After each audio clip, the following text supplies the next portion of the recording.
Well, my name's Tom. I produced this record that we made in 2 days, 2 marathon days. We literally just finished it about 5 minutes ago. What did you know about Jon Stewart before you heard? Absolutely nothing. Nothing at all. Nothing. Very little, if anything. Actually, I didn't know anything about Jon Stewart until I got here. So I didn't know a lot about him, and it turns out I didn't know the enormous amount of music that he made. Many artists have sought to capture the essence of America in their work. Aaron Copland, Andrew Wyeth, and Andy Warhol, just to name a few. Their contributions shaped the way America is viewed around the world and at home.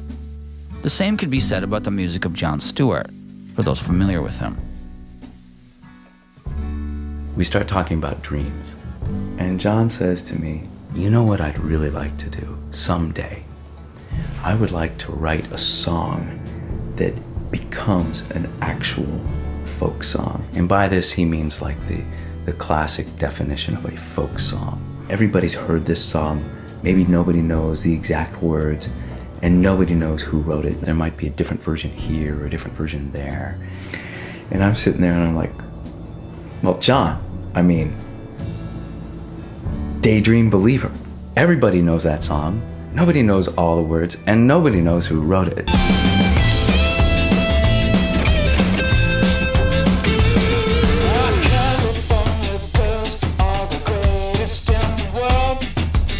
Dave wanted to do this record, I hesitate to use tribute, but just sort of pay his musical respects to a musician that he loves, a musician that gave him a lot. Stewart was a key member of the Kingston Trio when they were the most popular music group in the world.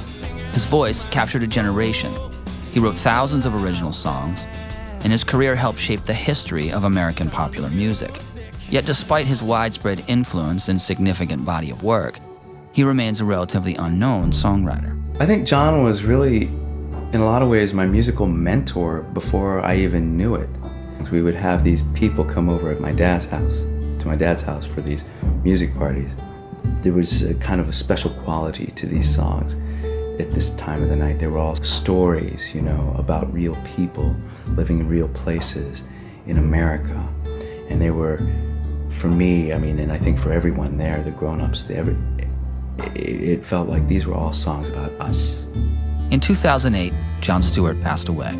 In the wake of John's passing, Dave felt compelled to share his music with a new generation to help celebrate his contribution to the American story. I had this great gig on my calendar. I was opening for none other than Jon Stewart. I'd never met him before. He liked my opening set, and he invites me to come up on stage with him for his second set. I get up there and he's saying, so do you know this? Do you know that? And I'm like, John, I know all of your songs. He says, really? I'm like, yeah.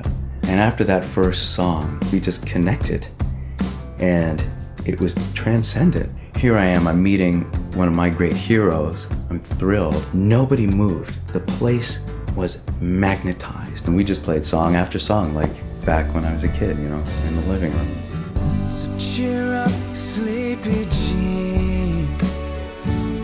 Oh, what can it mean to a daydream believer and a home?